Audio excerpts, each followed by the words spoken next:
Welcome back to Nap Time Stories. Let's see the next series in Mulla stories. It's Mulla the Justice.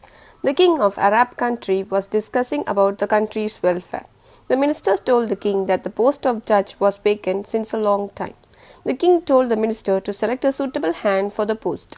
The king said that the person to be selected for the post of judge should be simple, good-charactered and humble. The minister told the king that he would send guards from the palace to select such a man after verifying his qualities thoroughly. The minister selected a team of persons and sent them for selection. The selection team went to many places, towns, and could not find such a man. They came to the town of Mulla. Mulla heard about this. He wanted to hold the post of judge. Mulla wore a fishing net as his dress and went walking on the road. The king's team saw Mulla and asked him why he was wearing the fishing net as dress, as he was a rich man in that town. Mulla replied, "Respected sirs, I will not always forget my past. When I was young, I was very poor and lived by fishing, and wore only the fish net as my dress. Though I am rich, now I want to be simple, submissive, and obedient always. That is why I am wearing the fishing net even now."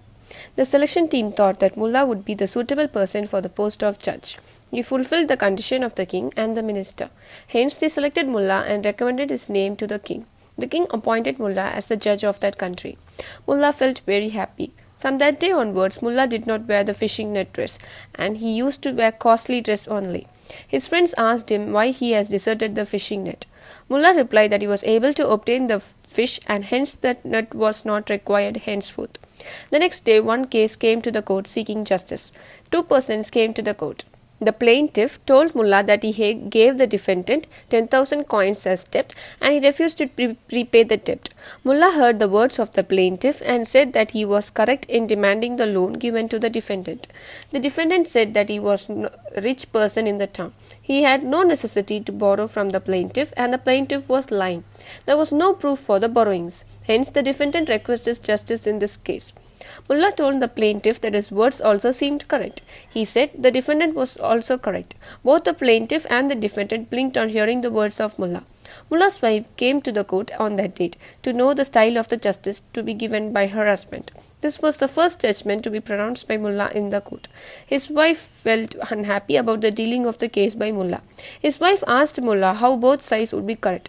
On a suit, only one would be true and the other should be untrue. Mulla heard the words of his wife and said that she was also correct.